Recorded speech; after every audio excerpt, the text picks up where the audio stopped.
Día miércoles 10 de marzo, Ali, llega la edición del Comercio TV a nuestras pantallas. Muy buenos días con todos ustedes, amigos televidentes. 6:55, estamos listos para llevarle toda la información del ámbito político y también internacional aquí en este noticiero. Aquí está ya en nuestra mesa de trabajo el Comercio en su edición impresa. Los titulares del Comercio dicen que la CONAIE definirá hoy cómo votará en el balotaje. Estragos por la lluvia se intensifican en la costa. Chile lidera la vacunación a escala mundial. Y jóvenes son más utilizados para el sicariato. Algunos de los títulos que usted ya puede obtenerlo en la edición impresa del diario El Comercio, que ya está en circulación.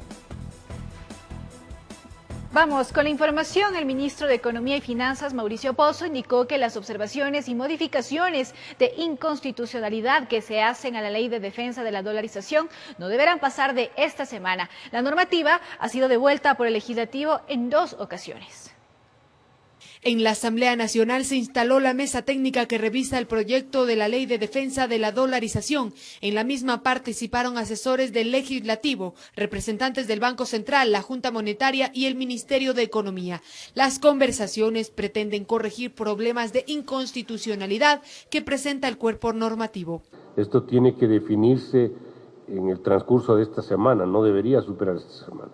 El ministro de Finanzas, Mauricio Pozo, espera que se corrijan los errores, pero que se mantenga lo esencial. Obviamente el espíritu del proyecto es que existe un Banco Central independiente y que haya una fortaleza adicional a la dolarización y no podemos cambiar. Y parte de la fortaleza es la estructura de gobierno corporativo. El proyecto, que pretende realizar reformas al Código Monetario y Financiero, forma parte de los acuerdos alcanzados con el Fondo Monetario Internacional, por lo que pretende ingresar al Legislativo con carácter urgente para que sea aprobada en el plazo de 30 días, pues este es uno de los principales temas de discusión entre los candidatos aspirantes a la presidencia de la República, informó Valeria Navarro. Y el Pleno de la Asamblea Nacional aprobó las reformas a la Ley de Educación Intercultural. Entre los cambios se propone aumentar el salario básico a los docentes del sector público a $1.000. Le contamos. Con 126 votos a favor, el Pleno de la Asamblea Nacional aprobó el proyecto de reformas a la Ley de Educación Intercultural. La misma propone algunos cambios. Uno de ellos trata sobre el salario y el escalafón docente. El incremento sería de 2.5 salarios básicos unificados, es decir, el equivalente a $1.000 mensuales. También se devuelve la autonomía administrativa, orgánica y financiera a 25 instituciones de las Fuerzas Armadas y de la Policía. Entran dentro del marco de ser fiscomisionales, pero no pierden la hegemonía y de obedecer a la Autoridad Educativa Nacional, que es el Ministerio de Educación. La ley estructura un sistema de protección en las instituciones educativas. Ocupados por la violencia escolar, por el acoso sexual y por todas las acciones que de alguna forma vemos los escándalos en el sistema educativo del país. Hemos logrado tomar medidas de prevención, darle mayor proyección a las juntas resolutorias de conflictos. En la normativa se conserva el bachillerato complementario en artes, se busca fortalecer las bibliotecas escolares, se impulsa el pago inmediato a educadores populares y comunitarios, además de un sostenimiento de las consejerías estudiantiles y un sistema de educación intercultural bilingüe. Tras la aprobación, el proyecto de ley será enviado al Ejecutivo para su allanamiento o veto total o parcial, informó Valeria Navarro. Alcaldes de varios cantones del país llegaron a Quito para realizar una marcha con el fin de exigir al gobierno central el pago de asignaciones pendientes y un plan de vacunación para los municipios que no pueden adquirir las vacunas. Tras la reunión con el ministro de Gobierno, no llegaron a ningún acuerdo. Llegaron de varios cantones de las provincias de la costa, sierra y Amazonía. Con banderas, carteles, pancartas y consignas, se concentraron en el Parque El Arbolito en el centro de Quito, desde donde partieron con destino a Carondelet. El objetivo, exigir al gobierno central el pago de las asignaciones pendientes. Demandar del gobierno que antes que se vaya, cubra los 1.053 millones de dólares que se le adeudan a los municipios del país. Por la ley de equidad territorial, por la 047, por la ley amazónica, por concepto de patrimonio, por devolución del IVA, que son las que están pendientes a los municipios del país. Que están conscientes de la crisis económica y la escasez de recursos en el país. Por ello buscan dialogar con las autoridades. Planificar. ¿De qué forma? ¿Cuánto va a cubrir hasta lo que le queda de gobierno? Pero no es que nos digan solamente que nos deben, sino cuándo nos van a pagar. Nosotros no podemos llevar esa misma respuesta a nuestras comunidades. Aseguran que esto no se puede aplazar más, pues la falta de recursos sumado a que han tenido que enfrentar temas de la pandemia que le corresponden al gobierno central, los ha dejado en una situación crítica. Y del poco recurso que teníamos, estamos al frente todavía de ellos. Proyectos sociales hemos detenido por falta de recursos, muchas obras se han detenido. Además de ello, las autoridades locales demandaron un plan real de vacunación, sobre todo para aquellos municipios que no pueden adquirir las vacunas. No lo podemos hacer como municipios pequeños, porque comprar 10.000, 20.000 vacunas a una firma no nos van a atender nunca. Que los municipios podamos transferir pocos o bastantes recursos económicos directamente al Ministerio de Salud Pública, para que él sea quien compre la vacuna para nuestros ciudadanos y lo más importante, no solo la compra, sino la aplicación. A su arribo al centro histórico se encontraron con una plaza de la Independencia completamente vallada y custodiada por la fuerza policial.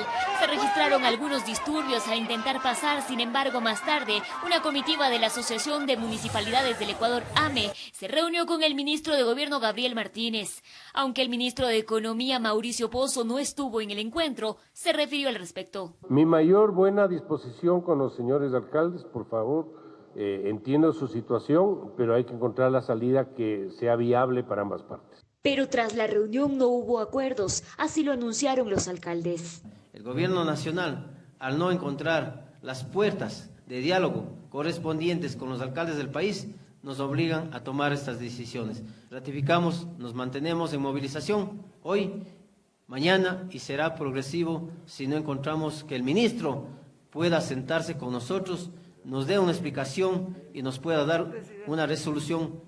En Quito informó Adriana Rojas. Vamos a contarles que el juez Fernando Muñoz tiene un plazo de 15 días para presentar un informe al Tribunal Contencioso Electoral que definiría su postura sobre el recurso presentado por Yacu Pérez, que denuncia supuestas inconsistencias en más de 20.000 actas de la primera vuelta.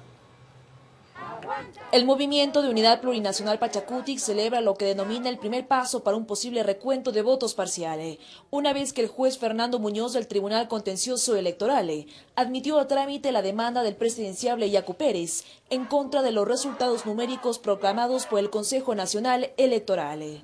Esas actas inconsistentes que hemos encontrado ya ahora mismo, más de 24.000 actas, se las hemos entregado al Tribunal Contencioso Electoral, aspirando y esperando de que ellos, con esas actas inconsistentes, procedan a abrir las urnas. El juez electoral tiene un plazo de hasta 15 días para preparar un informe al Pleno del TCE. El expediente consta de más de 43.000 fojas, con información remitida tanto de Pachacutic como del Consejo Nacional Electoral.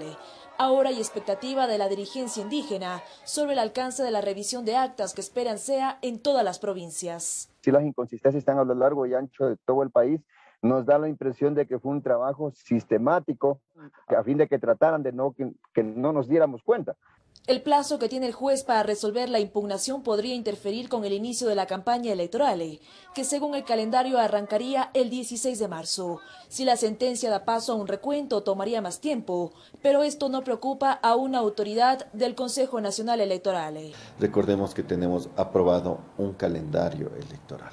Entonces ese calendario, si es que en el caso de sufrir alguna modificación, tiene que ser aprobado por el Pleno del Consejo Electoral. El consejero José Cabrera confía que el tribunal resuelva lo más pronto posible el recurso, ya que los diseños para las papeletas para la segunda vuelta están aprobados. Ya la impresión con los nombres, las fotos, etcétera, de los dos finalistas, tenemos que hacerlo en cuanto nos entregue el certificado el Tribunal Contencioso Electoral. Mientras el Tribunal Electoral no emite un pronunciamiento definitivo sobre la proclamación de resultados, el CNE no podrá avanzar con el calendario para la segunda vuelta, informó Priscila Cadena. En Pastaza, tras 6 horas de deliberaciones, la Asamblea Extraordinaria de la COFENAIE resolvió sugerir a sus bases votar nulo y no apoyar a ninguno de los candidatos en segunda vuelta. Sin embargo, hubo nacionalidades que anticiparon que sí votarán a favor de uno de ellos. 6 horas de deliberaciones, la Asamblea Extraordinaria de la COFENAIE resolvió sugerir a sus bases votar nulo y no apoyar a ninguno de los candidatos en segunda vuelta. Sin embargo, hubo nacionalidades que anticiparon que sí votarán a favor de uno de ellos. En una asamblea extraordinaria realizada en su sede de Unión Base, cerca de Puyo, en Pastaza, delegados de las 23 organizaciones de base de la Confeniae, regional amazónica de la CONAIE, se resolvió, tras largas deliberaciones, votar nulo y no apostar por ninguno de los dos finalistas a la presidencia de la República, ni Andrés Arauz de UNES, ni Guillermo Lasso de la coalición Creo Partido Social Cristiano. En caso de ser finalistas los señores Andrés Arauz y Guillermo Lasso, que no será apoyado, optan por votación nulo. Esta resolución será la que tendrá la organización amazónica durante el Consejo Ampliado, convocado por la CONAIE para este miércoles 10 en la provincia de Bolívar. Primeramente hemos buscado la unidad y la compañía está unido y se va unido al Consejo Ampliado de la CONAIE mañana en Guaranda. Sin embargo, hay nacionalidades que, contrarias a esa decisión, señalaron que votarán por Arauz, como es el caso de la nacionalidad huaorani del Ecuador, Nahue. Tanto en la primera vuelta, ahorita segunda vuelta, apoyando al candidato lista 1, al economista Andrés. El evento duró más de 6 horas. Comenzó pasado el mediodía. Contó con la participación del presidente de la CONAIE, el achuar Jaime Vargas. Del mismo modo, tomó parte el coordinador nacional de Pachacutic, Marlon Santi, quienes no emitieron ningún pronunciamiento, informó Anabel Belín. 5 excandidatas a la vicepresidencia presentaron una carta abierta en la que se exige transparencia en el proceso electoral y en un plan de vacunación. Además, hacen un llamado a la unión de las organizaciones políticas que se disputan en la segunda vuelta. Veamos. Un Ecuador mejor. Vestidas de blanco y negro, 5 ex candidatas a la vicepresidencia de la República decidieron unirse sin banderas políticas para presentar una carta abierta. Uno de los pedidos está dirigido a los organismos electorales. Exigimos a las autoridades electorales transparencia en el proceso efectuado en febrero del 2021.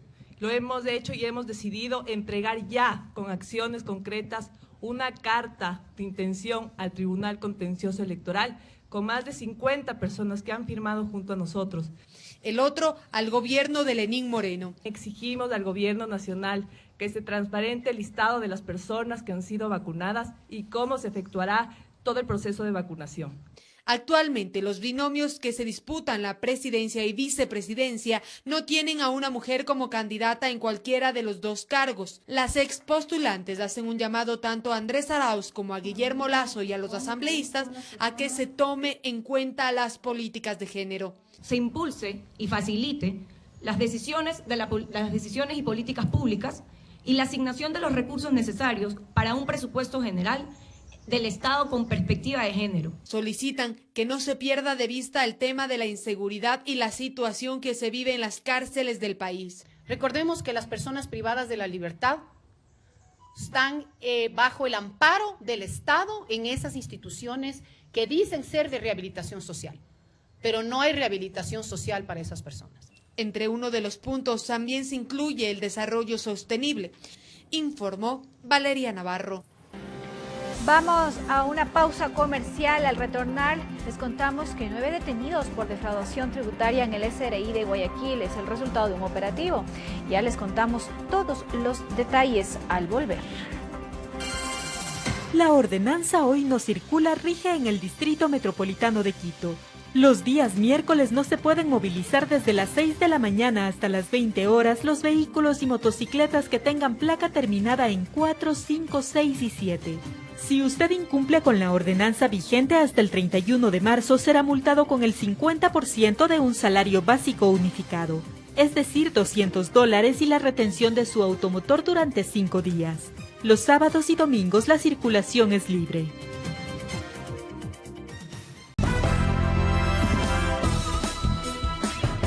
7:16 en la mañana, acá en el Comercio TV, desde Televicentro, vamos a recibir a Diego Vallejo, el subsecretario de Preparación y Respuesta del Servicio Nacional de Gestión de Riesgos y Emergencias. Diego, buenos días, le saluda Roberto Álvarez Bandemer, un placer saludarle.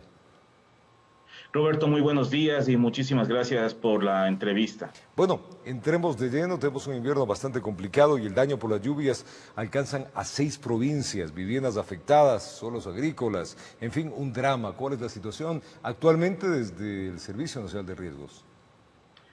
Gracias, Roberto. Pues sí, estamos pasando por un invierno, una época lluviosa en la costa y en la sierra y un poco en la Amazonía, que ha tenido una serie de afectaciones, y esto se ha unido a otro tipo de amenazas que estamos enfrentando de forma simultánea, como es el caso del COVID, como es el caso de deslizamientos de muy gran magnitud, y pues también el tema de la ceniza volcánica. Todo esto ha configurado un escenario bastante complejo que ha tenido que el Servicio de Gestión de Riesgos, como el ente a cargo de este tema por parte del Gobierno Nacional, pues enfrentar esta situación. Al momento, pues tenemos una serie de afectaciones hacia las personas, ¿no es cierto? Básicamente que lamentar 6 personas fallecidas, 11 personas que han sido heridas, 110, un poco más de 110,000 personas que han sido afectadas y damnificadas ya directas en 333, básicamente unas 3,000 viviendas afectadas, es lo que tenemos, y una superficie agrícola de 16,000 hectáreas que han sido impactadas y atendidas por los equipos de emergencia, tanto de nivel territorial, me refiero a los municipios, a los gas municipales, a los gas provinciales, y evidentemente en caso de que se haya superado la capacidad de respuesta, ha sido afrontado por el nivel central. Tema de carreteras, Diego, ¿a qué punto está? El tema carreteras, tenemos el dato de, en kilómetros, 19, casi 20 kilómetros de afectaciones en líneas de las carreteras, de las cuales tenemos 5.8 en primer orden, en segundo orden 3.4 y en tercer orden 10.2. Eso es básicamente lo que tenemos en el tema de carretera. El problema es serio. ¿Cuáles son las provincias o cuál es la provincia que reporta mayores problemas, Diego?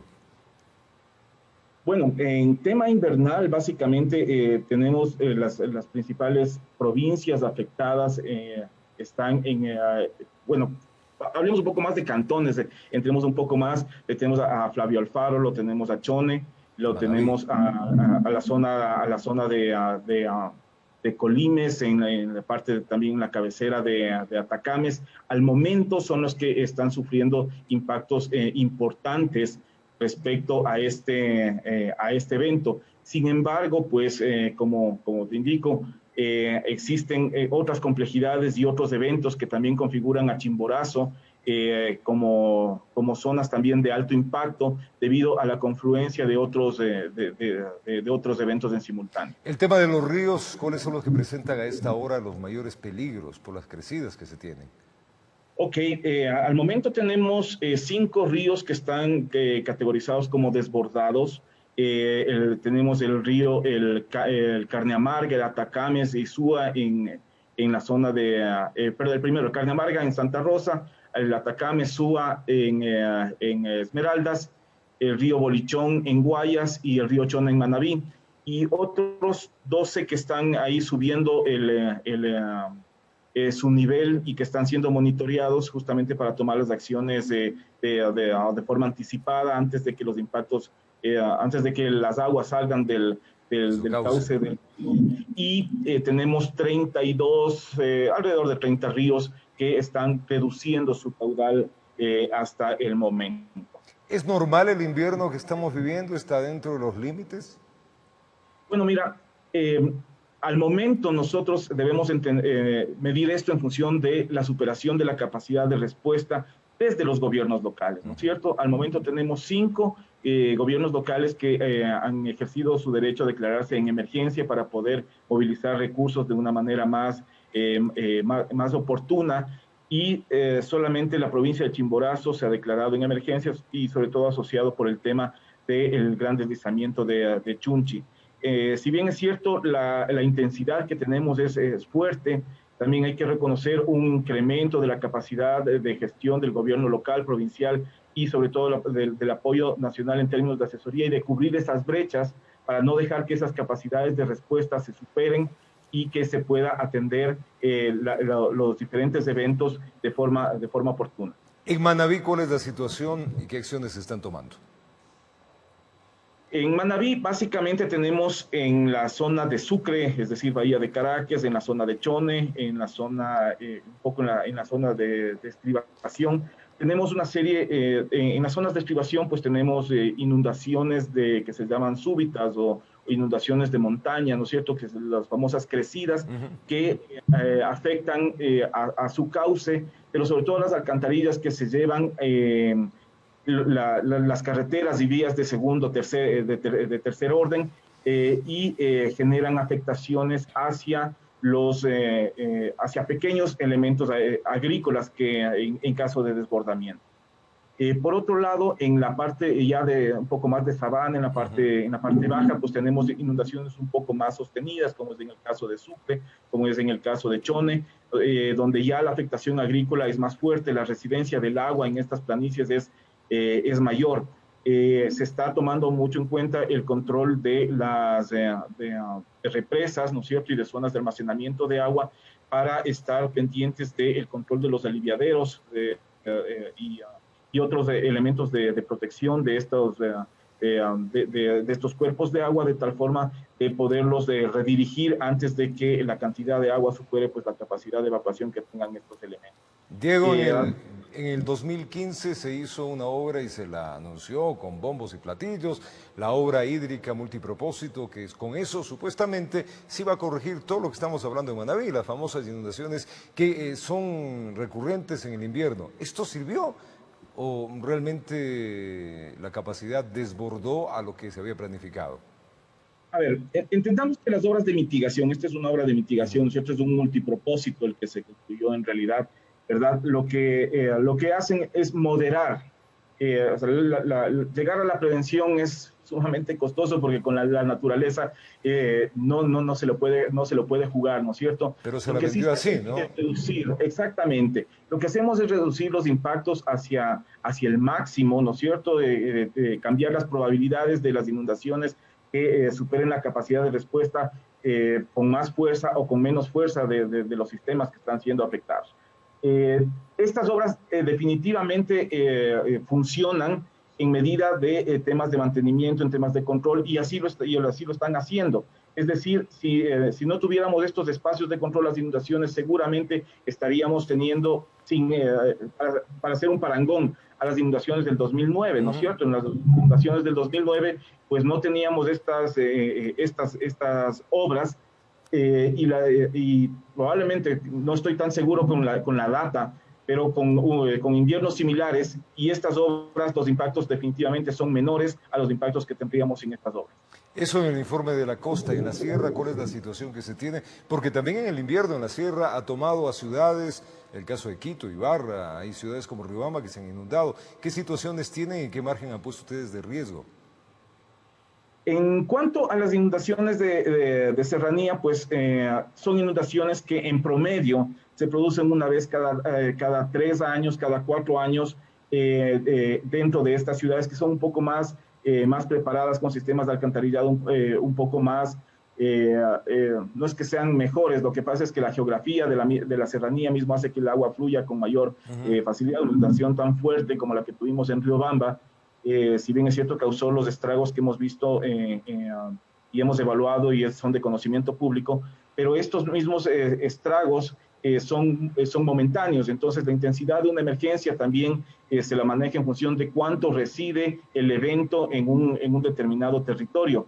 Por lo tanto, los equipos de respuesta de los municipios de Riobamba y de Chimborazo, y como les decía, soportados por el Servicio Nacional de Gestión de Riesgos, evidentemente, pudieron actuar de forma importante y se pudo evacuar los sitios anegados en esta forma. Y lo que sí es importante es la ruptura de los servicios viales de tercer orden. Eso en la serranía es un tema complejo porque afecta de forma directa a la producción del agricultor que está en su finca, que está en su parcela y necesita sacar sus productos y tienen constante interrupción de estos elementos. La red vial primaria básicamente tiene una serie de bypasses, una serie de pasos que de una u otra manera resiste este tipo de eventos, pero sí en la parte del campo, en estas inundaciones súbitas, pues es donde se reacciona con mucha fuerza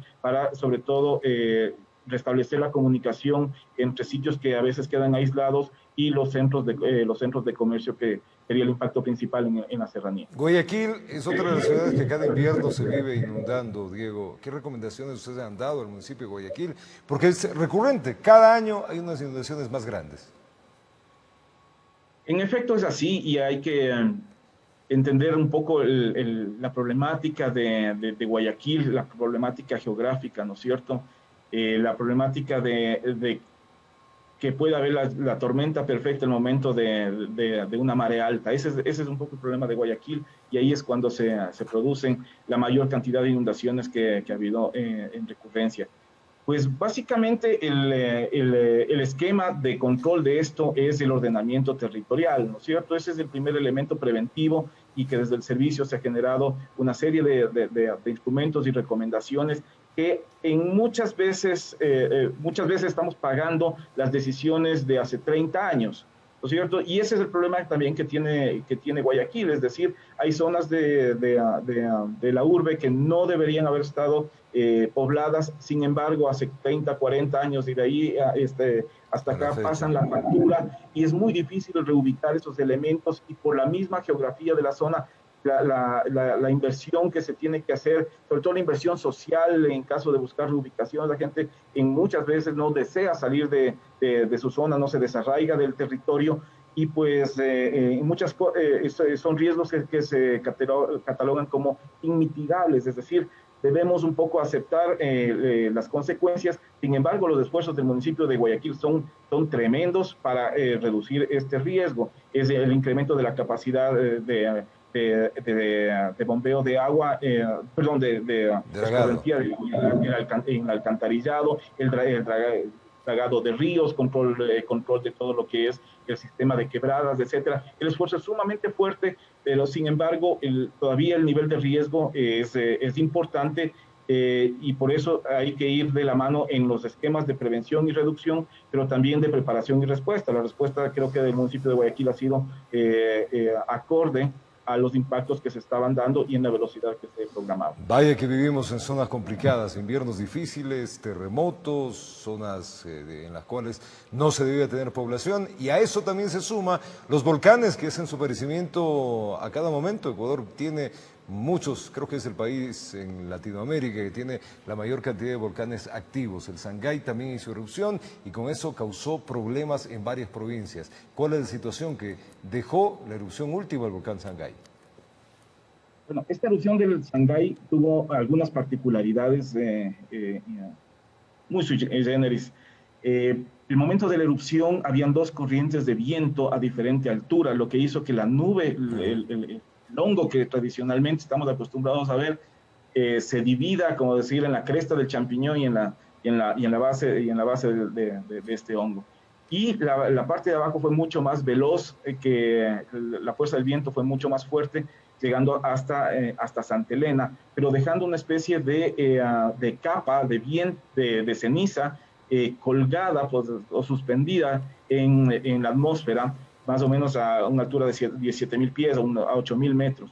Y a medida que esta corriente intermedia fue bajando, es que se empezó a asentar la capa. Entonces, la temporalidad de caída de ceniza fue superior a la que hemos estado acostumbrados en una típica erupción del Sangay, y por lo tanto recibimos más tiempo de ceniza, no así mucho mayor intensidad que la que tuvimos en noviembre del año anterior. Esto un poco en el sector rural fue menos impactante porque hemos tenido también buena cantidad de lluvia, entonces la parte agrícola, las hojas que necesitan de la luz solar se han lavado un poco más rápido.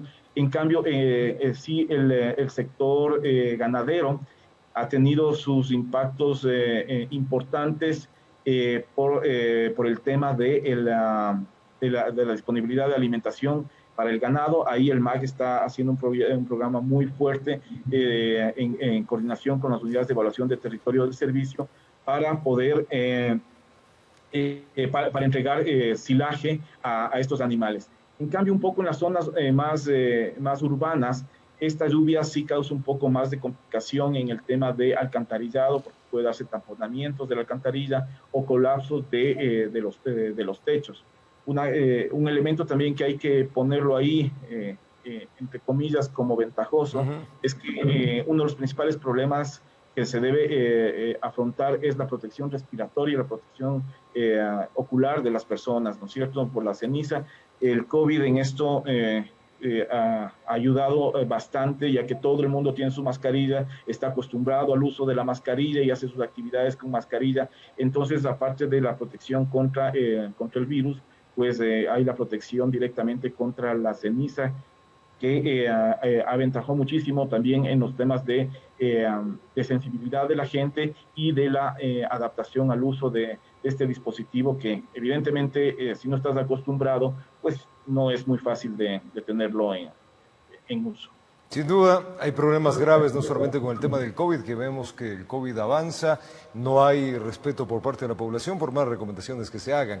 Con el tema del invierno y con el tema de los volcanes, ¿qué información última tienen ustedes y qué recomendaciones darían a la población, tomando en cuenta de que la autoridad del INAMI ha indicado que este invierno por lo menos se va a extender hasta el mes de mayo?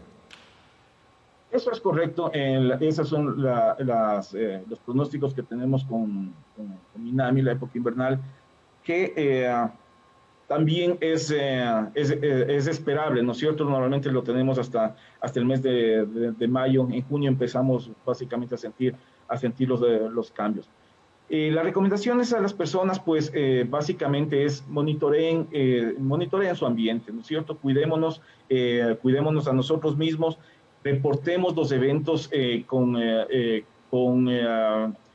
apenas estemos detectando. Lo que sucedió en Chunchi es un tema muy interesante. La comunidad detecta el evento, se mandan los técnicos y se evacúa inmediatamente a la gente y previniendo la muerte de 200 personas. Es un trabajo conjunto siempre entre la autoridad, entre la comunidad y entre las agencias de respuesta a emergencias. Entre los tres trabajar siempre en conjunto, estar reportando y apoyando los trabajos y hacer caso a las recomendaciones, por favor, que se dan desde la autoridad. Muchas veces son difíciles de entender, pero sin duda alguna están orientados a la protección, primero de la vida, segundo de la propiedad y del ambiente en el que nos estamos desarrollando. Diego Vallejo, subsecretario de Preparación y Respuesta del Servicio Nacional de Gestión de Riesgos y Emergencias. Gracias por contarnos las realidades que estamos viviendo en estos días en nuestro Ecuador. Un día miércoles que sea lleno de bendiciones, Diego. De igual manera, muchísimas gracias, Roberto, y un saludo de parte del ministro Salazar hacia toda la audiencia. Gracias a Diego Vallejo. Tiempo de una pausa, nosotros ya venimos con más.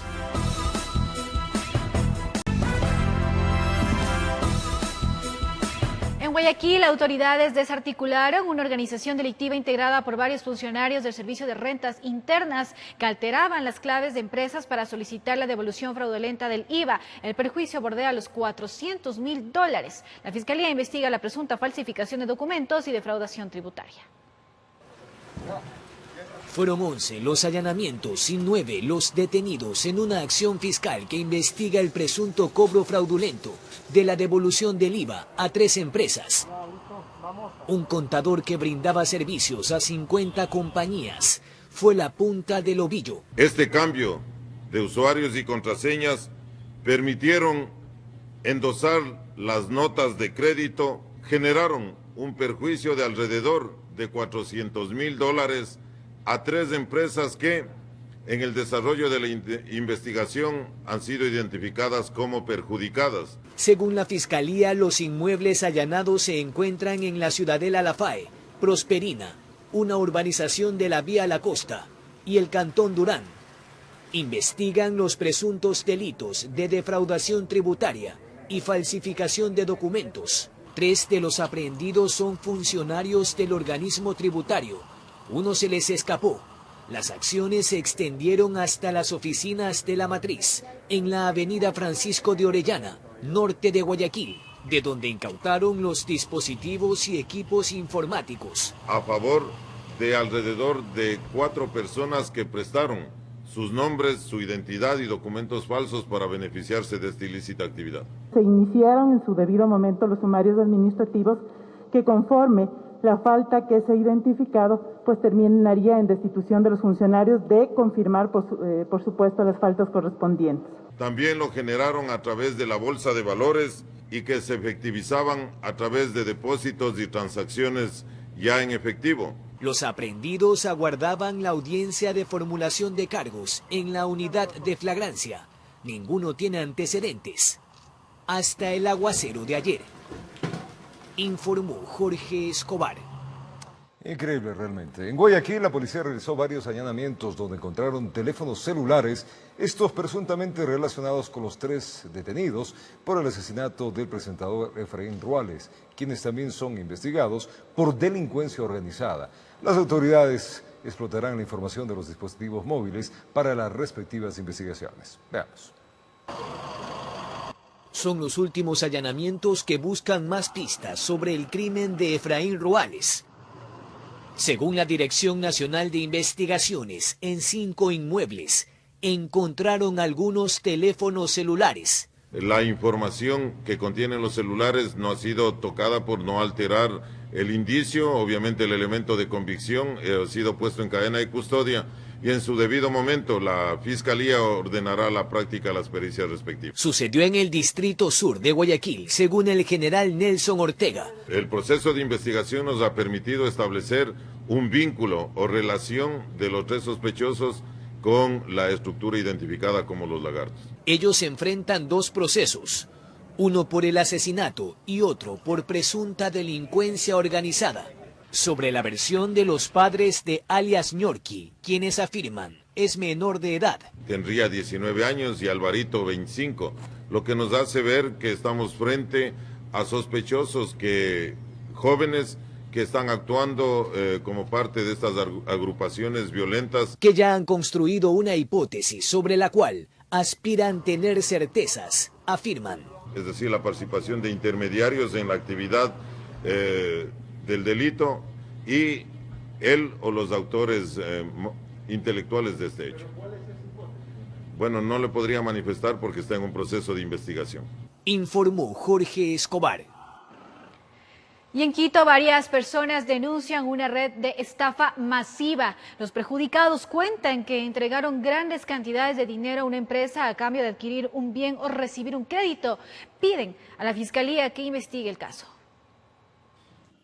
Una presunta estafa masiva se denuncia. Las personas perjudicadas serían de varias partes del país. Esta empresa hoy denunciada, esta persona jurídica Progentesa, no tiene la autorización de la Superintendencia de Bancos para poder realizar este tipo de asuntos netamente financieros. Tengo entendido que a nivel nacional hay ya más o menos unas 50 personas perjudicadas. Aquí en Quito tenemos aproximadamente 9 personas. El abogado Edison Rodríguez, quien representa a 6 de los supuestos afectados, explicó cómo opera dicha empresa, que ahora está en la mira. Lo que hacen es publicar por la red social Facebook, indicando que esta empresa da créditos, otorga créditos, facilita para comprar bienes, casas, propiedades, terrenos a nivel nacional.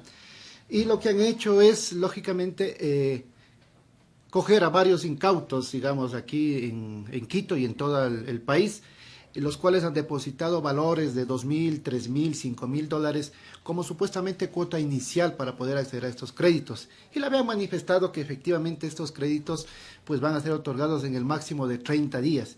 Pero posteriormente a ello, cuando ya entregan el dinero, estos señores lo que hacen es deslindarse de responsabilidad. Es el caso de Mariana, quien cuenta que tenía la ilusión de comprarse un camión para que su familia pueda trabajar. Entregamos el dinero, los $2,000, y nos dice la señorita que al mes ya le entregamos el camión. Pasó octubre, vino noviembre, ya se nos hizo extraño que no nos entregaran el camión. Con papeles en mano, Freddy, otra de las personas que asegura ser afectada, indicó una de las facturas en las que realizó los pagos a dicha empresa, como en esta que indica que había dado una cuota de $600.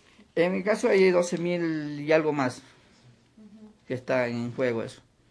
Ahora le pedimos por medio de un abogado, un amigo, que nos devolvieran el dinero. Y ellos dijeron que hiciéramos lo que queríamos, que lo que hiciéramos, que no lo iban a devolver del dinero. Si sumamos, lógicamente que sobrepasan los 2-3 millones de dólares, ¿y cuánto más podrán ser? El abogado ha solicitado a la Fiscalía que se prohíba la salida del país de los directivos de la empresa, ya que algunos son extranjeros. Que se haga justicia, porque no es normal que nuestros ahorros con tanto esfuerzo y dinero trabajado limpio uno se ha tenido y que se nos roben así. Este medio de comunicación se contactó con dicha empresa para obtener su versión, pero hasta el cierre de esta edición no se recibió ninguna respuesta, informó Valeria Navarro. Una herramienta virtual implementada por el Consejo de la Judicatura permitió que más de 1.200 víctimas de violencia sean protegidas durante el año 2020. Este módulo virtual forma parte del Sistema Nacional de Medidas de Protección. Le contamos. El proyecto piloto de este módulo virtual impulsado por la Judicatura inició en enero de 2020. El mismo cuenta hasta hoy con cooperación interinstitucional. Estamos con unidades de violencia en todo el territorio nacional y a ellas estamos sumando los 800 puntos de autoridades administrativas.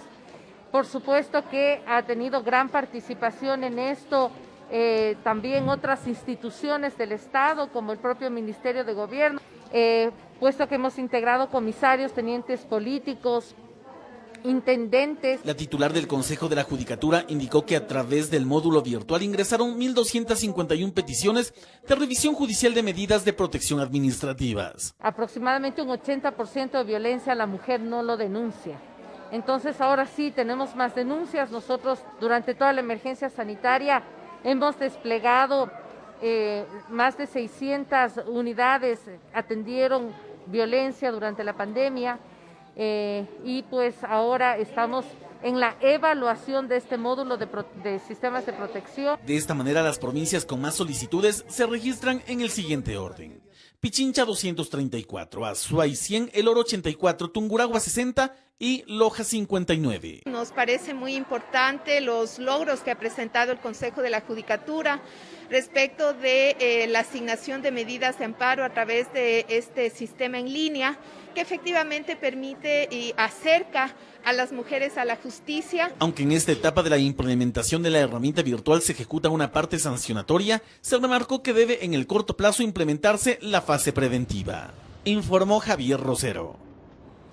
Y la industria textil del país cerró el 2020 con más de 500 millones de dólares de pérdidas en ventas. Como consecuencia, 12.000 personas perdieron su empleo. Frente a esta situación, representantes del gremio proponen un plan de mejora.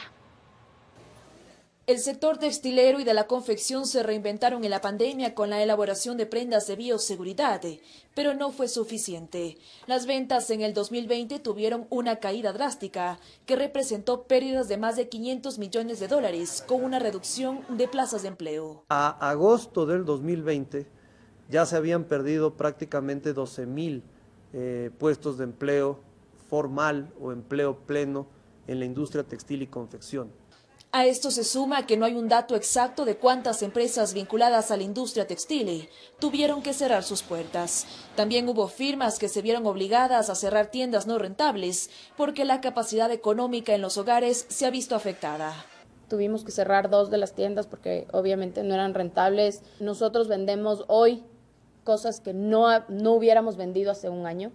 Este no es todo el panorama. Las importaciones de esta industria cayeron en un 20% en el año anterior, mientras que las exportaciones reflejan un aumento del 9% en toneladas por demanda de mascarillas. Alrededor de 2 millones de dólares en nuestras exportaciones totales frente a las del 2019, pasamos de 102 a 104 millones.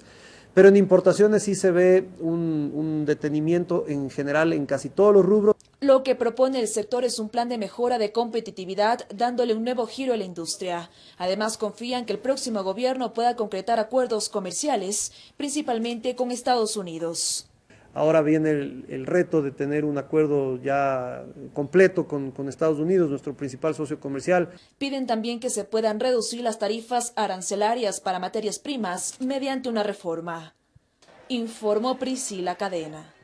Hace pocas horas, en los exteriores de la delegación policial del cantón El Triunfo, en la provincia del Guayas, se registró un atentado con explosivos. Afortunadamente, no se reportaron víctimas. Al momento, personal especializado se encuentra en la zona para investigar los detalles de este hecho. Patricio Carrillo, comandante general de Policía Nacional del Ecuador, en su cuenta de Twitter señaló que los responsables de este crimen encontrarán respuesta unificada. Además, indicó que los uniformados no tolerarán amedrentamientos al respecto. Y un aparatoso accidente de tránsito se registró la noche de este martes 9 de marzo en el centro de Guayaquil. Una persona resultó herida y el conductor del vehículo se dio a la fuga. Varias vueltas dio este auto después de haber impactado contra un poste de alumbrado público en las calles 9 de octubre y Rumichaca, pleno centro de Guayaquil. Imprudencia de un conductor ocasiona un accidente de tránsito. Quienes vieron lo sucedido aseguran que la imprudencia del conductor al no disminuir la velocidad provocó este aparatoso accidente en el cual el automotor blanco quedó volcado. Afortunadamente ningún otro vehículo ni peatón estuvo involucrado. Sin embargo, una persona quien según testigos iba como copiloto resultó con varias fracturas y fue atendida por el Cuerpo de Bomberos de Guayaquil. Quien no apareció en la escena fue el conductor del auto. Se dio a la fuga. Informó Celeste Dueñas.